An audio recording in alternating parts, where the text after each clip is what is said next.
Estás en el mundo digital de El Radar del Sol, tu faro en la red.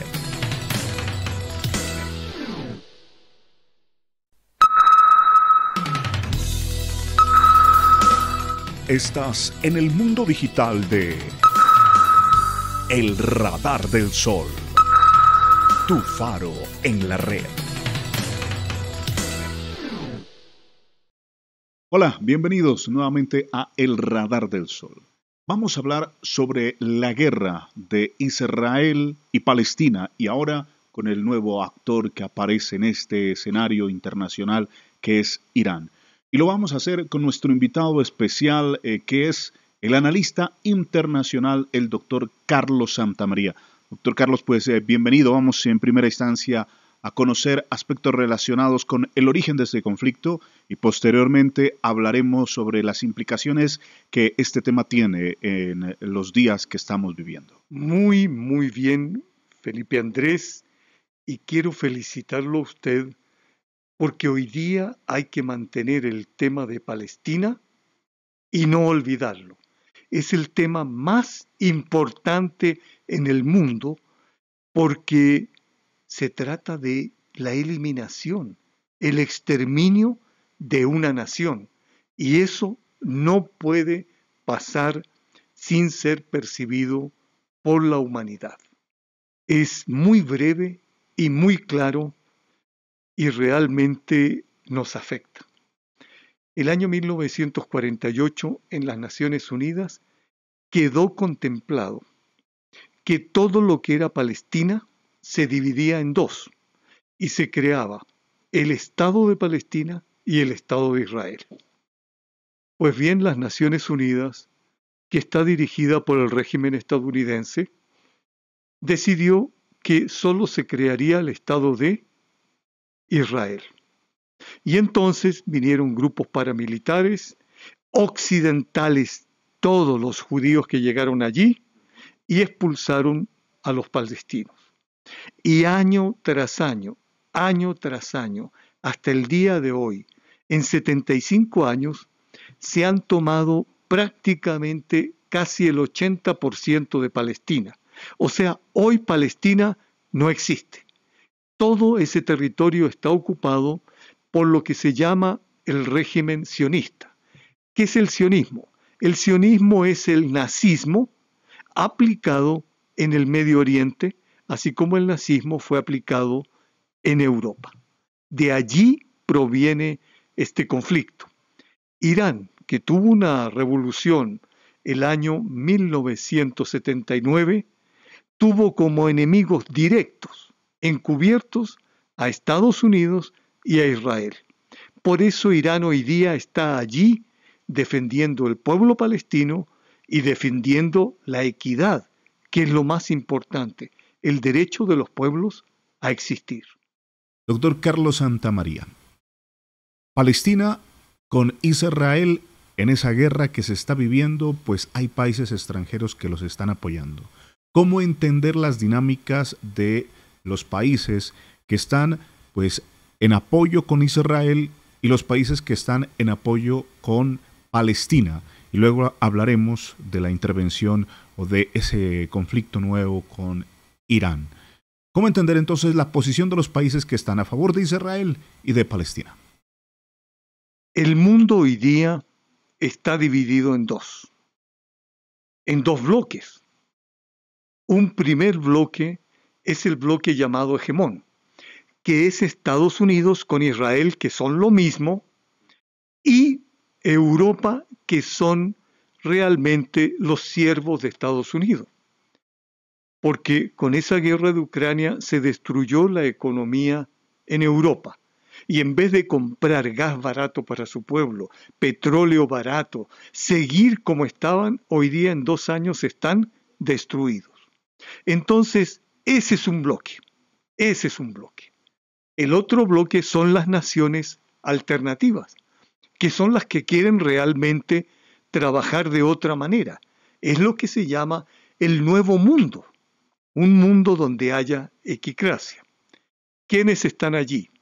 Los países del BRICS, que es una organización económica bien interesante, porque está Rusia, China, India, Brasil y Sudáfrica.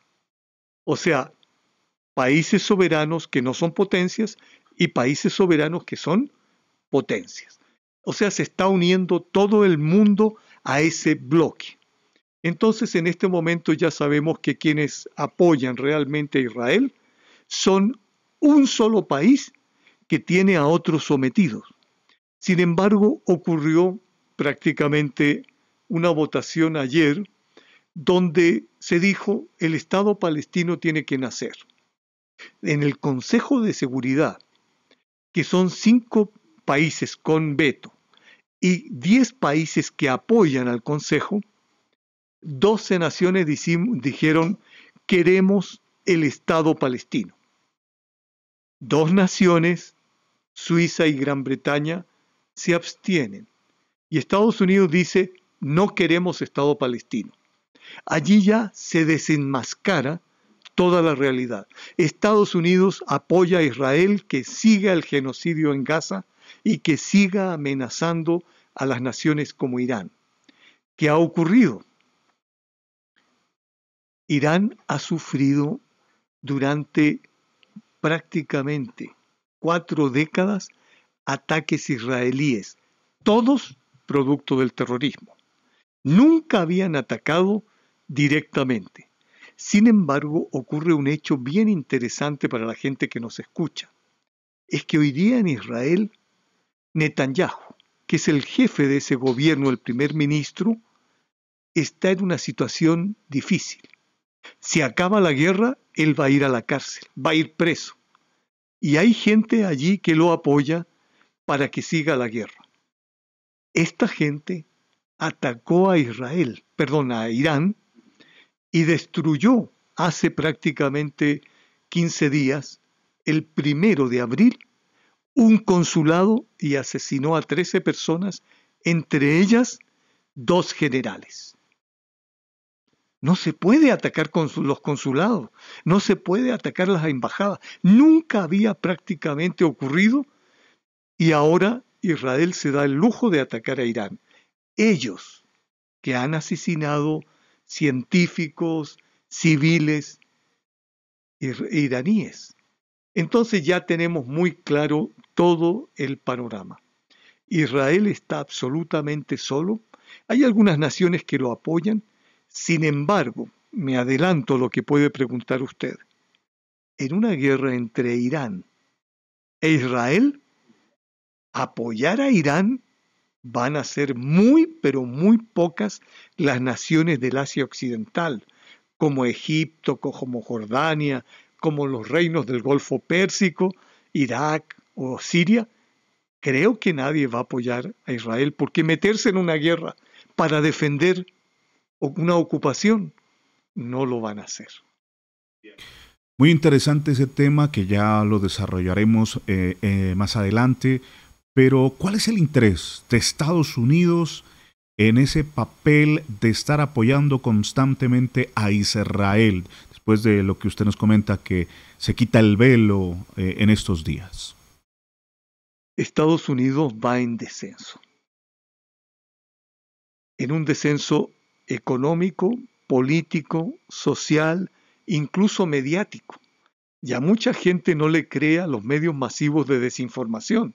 La gente se informa a través de las redes y se da cuenta que Estados Unidos tiene un conflicto interno grave con la migración, con la inflación y con que hoy día sí hay una polarización total. Trump y Biden dentro de Estados Unidos son 2 grupos enfrentados por el poder. Si Trump no llega a ganar, se va a producir un conflicto interno, ahora sí que no va a ser solamente la toma del Congreso. Hay grupos que han dicho, si Trump no gana, nos toca actuar, y son grupos paramilitares. Y como los demócratas han sido siempre cercanos a la guerra, nunca olvidemos que Barack Obama, al cual le dieron el premio Nobel, los 8 años en que estuvo de presidente estuvo en guerra. Entonces, la pregunta es muy clara. ¿Qué obtiene Estados Unidos? Por un lado, destruye a Europa con Ucrania y por otro lado, se venga de Rusia y de China y de Irán porque hoy día África se le está escapando. Ya en Níger a la fuerza estadounidense le dijeron, señores, se tienen que ir y lo más rápido posible. En Irak le dijeron lo mismo. En Siria, como ellos están allí trabajando con este grupo terrorista Estado Islámico, están atacando al Estado Islámico y van quedando esas bases de ocupación estadounidense muy claras. Entonces, ¿qué gana Estados Unidos? Lo único que le queda ahora es la angustia y el fracaso. Está tratando de resistir, pero sabe que en definitiva van a perder. Y están haciendo algo delicadísimo, poniendo la existencia del Estado de Israel en duda. Donde entre en una guerra Israel directamente contra Irán, no es que ahora el ejército israelí es invencible. Lo demostró un grupo de milicianos que se acercó a Israel y hizo la tormenta de Al-Aqsa y en 1 hora, 2 horas, 3 horas le destruyó prácticamente parte de esa invencibilidad. Entonces hoy día Israel es solamente lo que Estados Unidos o el sionismo en Estados Unidos pueda decir. Doctor Carlos Santamaría, en ese contexto, para volver al tema Israel-Irán, ¿quién empieza primero dentro de estos países el conflicto? Y bueno, también mirar cuándo se origina, porque hay también historia conflictiva entre estas dos realidades, es decir, Israel-Irán. Y en estos últimos días, los que iniciaron, digamos, bélicamente el encuentro fue Israel frente a Irán en el consulado. ¿Ese es el orden? Ese fue el orden, sin embargo hay un orden atrás. Israel organizó con una chica que llevaba un velo un complot dentro de Israel, que murió mucha gente, haciendo aparecer que la fuerza policial la había eliminado. En los videos se ve que ella se desmaya y tenía una operación que le habían hecho en el cerebro y obviamente fallece, pero nadie la toca. Entonces dijeron fue por el velo que la masacraron, la torturaron. Ya Israel ha provocado conflictos anteriores. Israel ha ayudado al ataque de Estados Unidos a, digamos, eliminar, por ejemplo, el general Soleimani, que era el emblema de la paz en Irán, pero también ha asesinado a científicos iraníes. Es decir, tiene toda una historia de ataque a Irán. Lo que ocurre es que Irán maneja lo que se llama la paciencia estratégica. Nunca hay que olvidar que el líder de Irán hoy día, el Ayatollah Jamenei, es un pensador. Tiene 25 libros escritos. Preguntémosle si Macron ha escrito alguno. Si Biden ya no va a poder escribir. Yo creo que Biden un día va a llegar a la Casa Blanca y le van a decir, señor, si ya usted no es presidente. O sea, una de gente loca, y uno ve a un Scholz alemán hablando tonteras. ¿Me entiende? Por un día dice una cosa, otro otra. O sea, la gobernanza europea y estadounidense son gente que no son intelectuales, no entienden cuándo hay que hacer los procesos. Entonces, Irán dijo, nosotros vamos a soportar hasta cierto nivel. El ataque al consulado fue lo que, como se dice vulgarmente, ¿no es cierto?, popularmente, la gota que rebasó el vaso. Y de inmediato lo atacaron. Pero aquí le voy a comentar algo que la gente no sabe. Lo va a saber por este programa. ¿Qué envió Irán a Israel? Envió cerca de 200 misiles, cerca de 130 misiles de segunda generación. O sea, no los más importantes. 170 drones yo diría de primera generación, de esos viejos, y 12 misiles hipersónicos para que destruyeran los drones y se descubrieran dónde están las Fuerzas Armadas trabajando de manera antiaérea. O sea, le enviaron el señuelo. Y después del señuelo envían los misiles hipersónicos que no pudieron parar a ninguno. Que dieron en 2 bases aéreas, no más, exactamente en los sitios que quisieron. Porque Irán dijo, no vamos a cegar una sola vida de un civil. Y ahí uno dice, diferencia total, porque todo lo que hace Estados Unidos y lo que hace Israel es un costo adicional que no se mide. Para ellos que muera gente no es importante. Para Irán la vida de uno es valiosa. Por eso que esta última, digamos, este último ataque que hizo Israel con 3 cuadricópteros no es nada. Yo tengo una información que no sé si será certera o no, pero había un F-25, algo así, un avión muy específico que tenía una bomba nuclear para hacerla estallar, pero en el cielo de Israel. Pero Rusia lo detuvo, en asocio con Estados Unidos. Estados Unidos ahora sí se da cuenta que seguir apoyando a Israel va a significar la caída de Biden en la próxima presidencia. Entre Israel e Irán, ¿cuál de estos tiene más poder militar?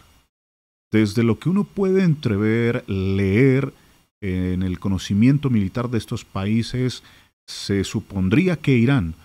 ¿Usted qué piensa al respecto? Es que el año 67, Irán le ganó una guerra a 3 países de la zona. No estaba Irán, obviamente.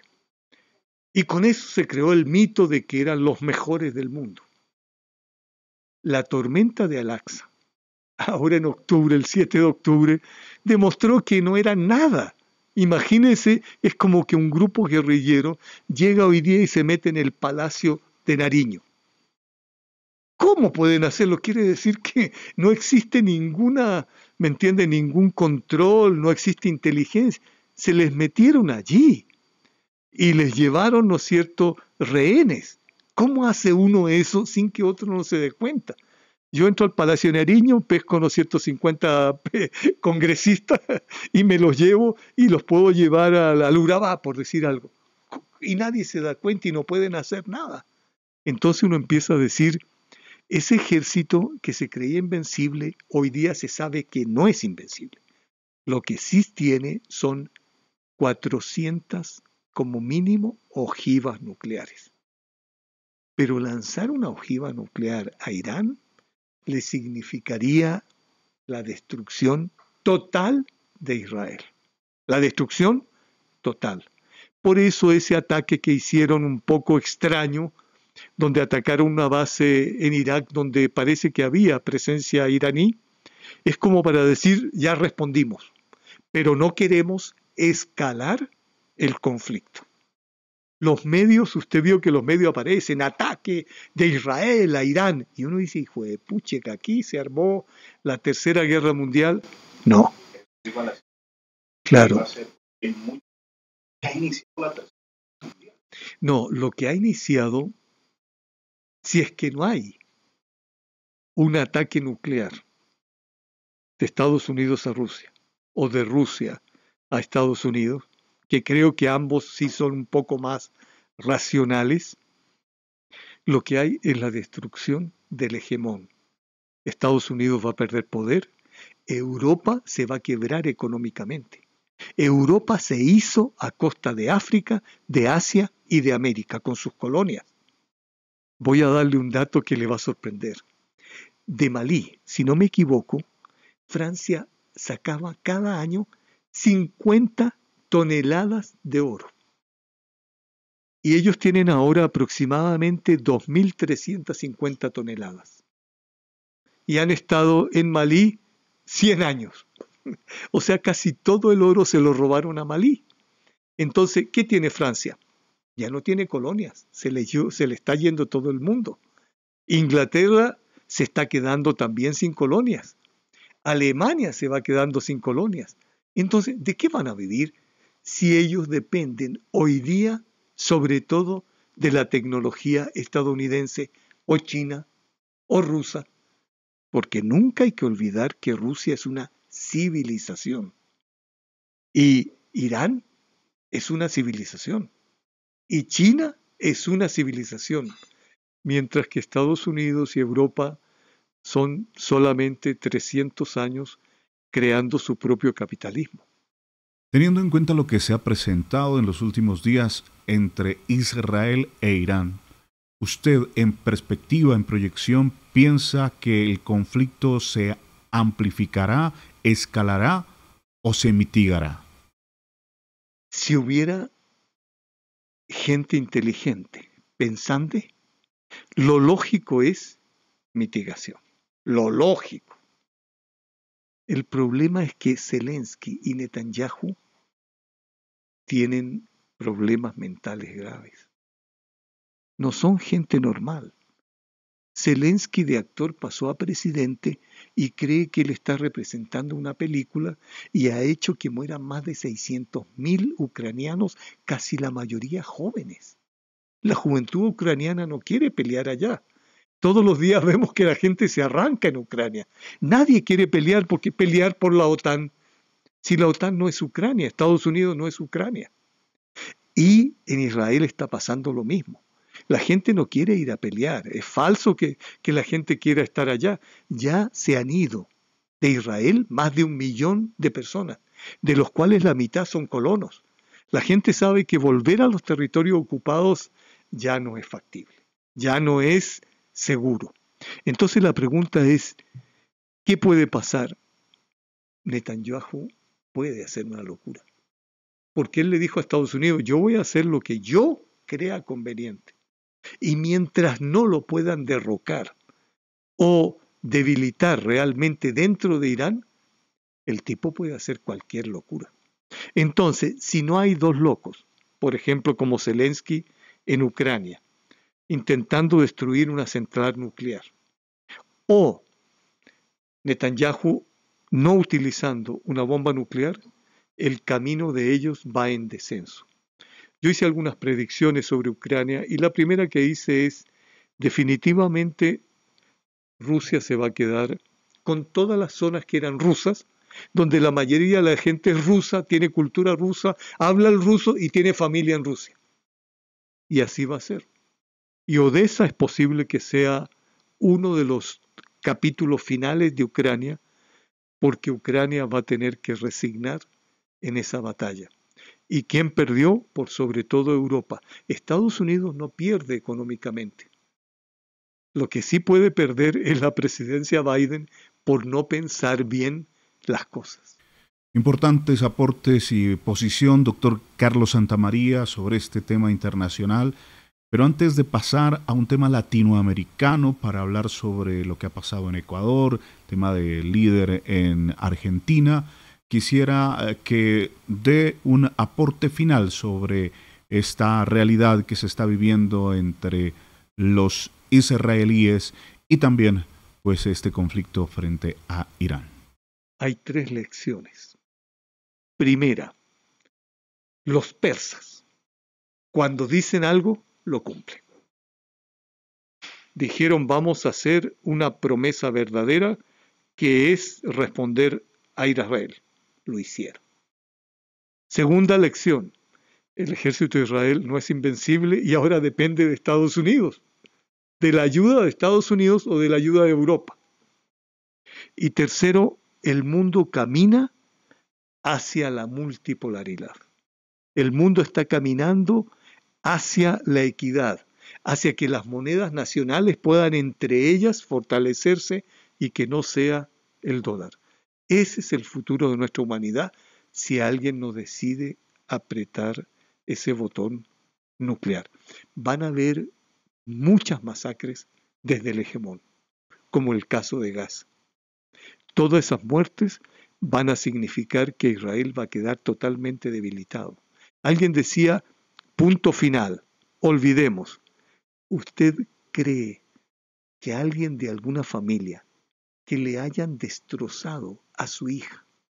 Yo acabo de ver una foto, lo comenté hoy en un programa, de un niño recogiendo los pedazos de su hermanita. Y se nota que es la hermanita porque aparecen solamente 3 dedos. El resto son muñones, o sea, no se nota un cuerpo humano. ¿Usted cree que un padre va a decir, yo los perdono, tranquilo, ya esto pasó? Hoy día lo que ha creado Israel es o la desaparición de Israel mismo o tendrán que sufrir de una u otra manera, no igual, lo que hicieron en Gaza. Muchas gracias por esa visión que nos ha entregado del conflicto de la guerra israelí y también con los palestinos, y ahora que se agrega Irán y lo posible, las posibilidades que se ofrecen en la realidad cruda en esta región del mundo.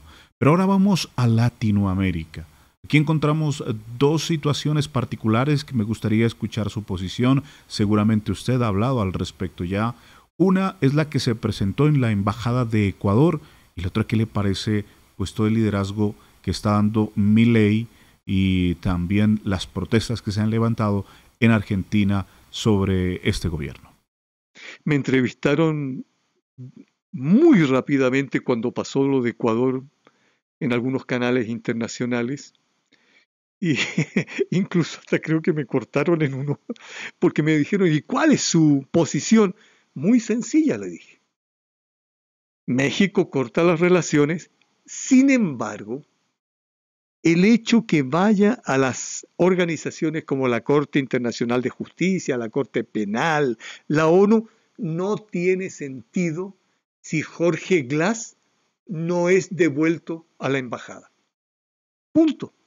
El resto son palabrerías, igual que lo que se hace en la ONU.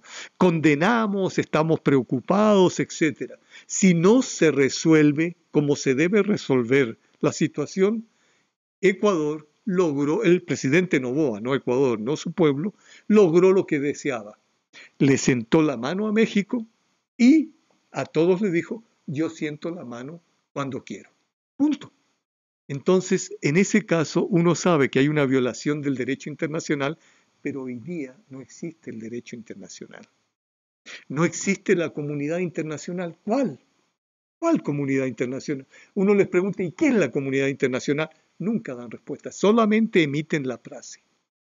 Comunidad internacional, ¿qué está haciendo? Nada. Hoy día el mundo está dividido en 2 bloques y un tercero que son los países que están expectantes a ver hacia dónde se van. Y parece que el camino de todos es hacia los BRICS, hacia Asia, hacia África, hacia América Latina. Entonces, lo que ocurrió en Ecuador es realmente una violación que no se había presentado, pero que tiene un antecedente. El antecedente fue con Lenín Moreno, que entregó a un personaje de una ética y una verdad en el periodismo, como lo que hacen ustedes, que fue Juliana Sánchez. Lenín Moreno dijo, éntrense a la embajada y saquen a Juliana Sánchez. Y le quitó incluso la nacionalidad que se le había dado Rafael Correa. Estos son problemas políticos. Esperemos a ver qué pasa en la próxima elección en Ecuador. Y referente al presidente actual de Argentina, ¿usted qué opina? Bueno, realmente es como Netanyahu, Milei. Y lo explico mentalmente. Netanyahu se cree que habla con Dios, que Dios le dio el derecho a hacer lo que está haciendo en Gaza. Y Milei habla con sus perros, que ya fallecieron, y la hermana es la jefa. Y va a buscar a Estados Unidos que le den el título de iluminador. O sea, son cosas que no tienen que ver con la realidad. No es libertario tampoco, aunque lo llaman así. Es un neoliberal extremo que va a destruir a Argentina, que no quiere nada sobre la soberanía. Fíjese, con Gran Bretaña está conversando y les ha dicho, lleguen a las Malvinas tranquilamente, que eso no hay problema.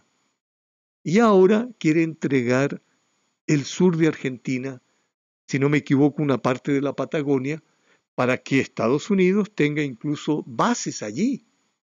Eso no se pensaba que podía ocurrir en el siglo XXI.